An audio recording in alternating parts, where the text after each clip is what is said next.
Hello, biology people, and here we go with week number 4 and the assignments that you need to do for biology this week. Hopefully you are starting to get in a flow of exactly how this all works. Um, we did some things the last couple of weeks about viruses. Hopefully you feel you got some understanding about how viruses work in your body, how your immune system works to fight off those viruses. And then last week, specifically with the coronavirus, some of the things that we can do to prevent the virus from getting in our body and keep ourselves and the people around us safe. So what we're going to do this week is we are going to kind of jump back to where we ended at Unit 7. So Unit 7, if you remember, was the whole DNA to RNA to protein with transcription, translation. And so this week, what we're going to talk about is that protein that gets made during translation. How does it fold? Then we're going to talk about how you can get mutations in the DNA and how you can change the bases or the sequence of the bases and what that does to that protein that gets made at the end. And then in the third assignment, we're going to talk about a process called meiosis, which it sounds a lot like mitosis. Well, they're kind of similar, but they're also very different. The mitosis, what we already learned, is to talk about how you're, like, if you cut yourself, how do the cells copy to fill in that cut? Or if your skin cells get, die, how do you replace them? Well, that's mitosis. So then you're like, well, what is meiosis? Well, meiosis is how you make the reproductive cells, how you make the sex cells. So if you're a male, how do you make the sperm? Because the sperm is half the DNA of a normal cell. Because if the sperm was all the DNA and the egg from the female was all DNA, when you put them all together, you'd have twice the DNA, and then it's going to get all screwed up. So the sperm has to be half the DNA, and the egg has to be half the DNA. So when the sperm combines with the egg, it forms a new zygote that is now full DNA. And so how do we make half DNA cells for sperm in males and half DNA cells in females? And what we're going to really focus on there is not only how do we make them, but why is it that we all don't look the same? Like, you probably have brothers and sisters. Why is it that if you are a male and you have a brother, why is it the two of you don't look identical? You both have the same mother, same father. Why don't you look exactly the same? Because the DNA in the sperm and the DNA in the egg are different from all the other sperms and different from all the other eggs. And so you get all these wacky different combinations. You could have this kind of eyes or this kind of hair or this kind of ears or this kind of nose or this tall or these kinds of fingers or this kind of hair on your body. There's all sorts of weird things that could be different combinations.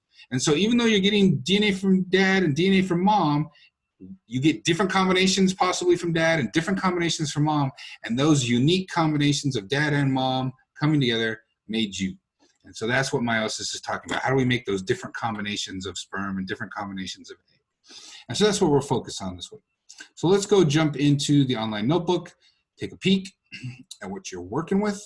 So there we go. Week number 4, office hours this week, Wednesday and Thursday again from 2 to 2:30. I'm not doing 2 to 3, only a half hour this time because we haven't had anybody come by. If all of you feel like texting me and Jupiter message me is working for you, that's great. Good luck. But if you do want to get on a video call and work with me, 2 to 2:30 on Wednesday and Thursday. There's also UCSD tutors there, so if you don't want to talk to me and you want to talk to them, go for it. All right, topics this week. I mentioned them already. Protein folding, 1, that's one assignment. DNA mutations will be another assignment. Meiosis will be another assignment. So 3 different topics this week.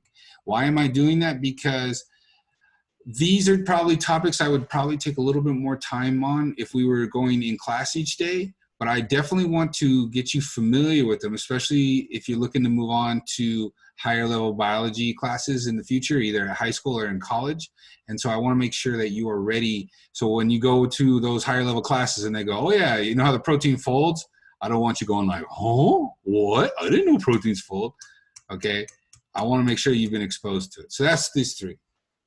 Okay, underneath the topics, you'll see this video right here. It says video COVID-19 questions from students. So last week, on week 2, you needed to create questions about things you don't understand or things you're confused on. So I wrote down all the ones you wrote, and I made a short video answering all of your specific questions. So if you're still wanting to just learn some more stuff about COVID-19, the coronavirus, and figure out some things, I made a nice video for you. Check it out.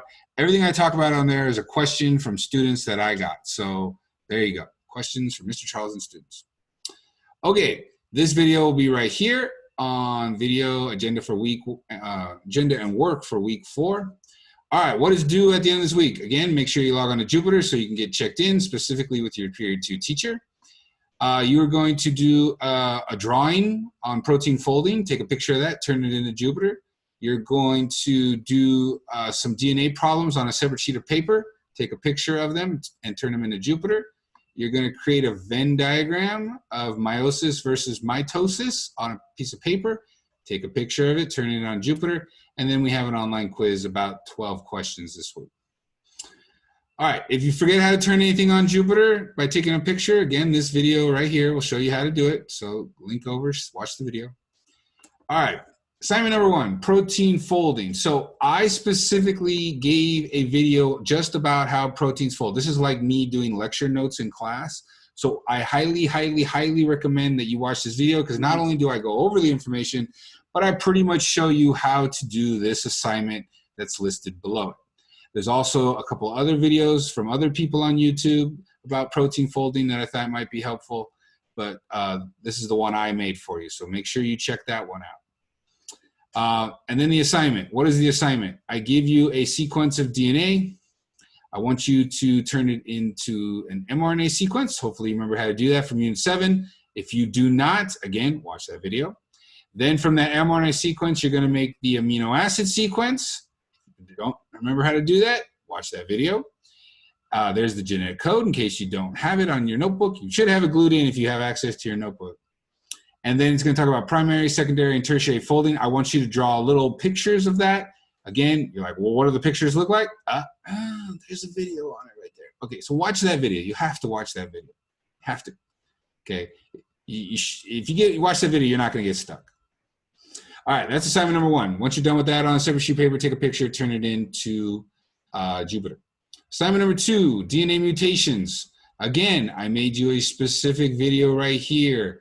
Mr. Charlton's video, 3 types of DNA mutations. This is, again, like the notes I would give you in class.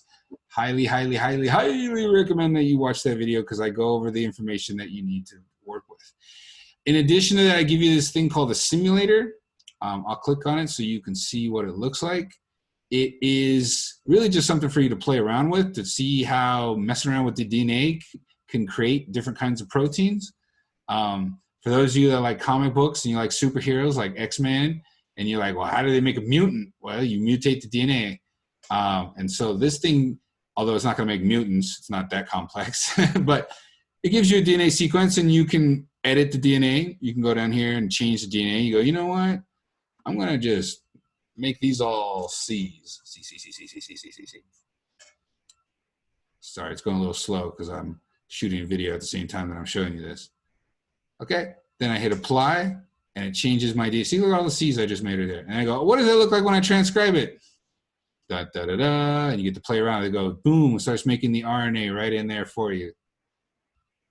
Look at that. Look at that. Oh, isn't that beautiful? It's almost like this is designed for you. All right, you go, yeah, okay, that's the RNA. I want to see the protein. How do we make the protein? Translate it. So there's our RNA right there. Come on, video.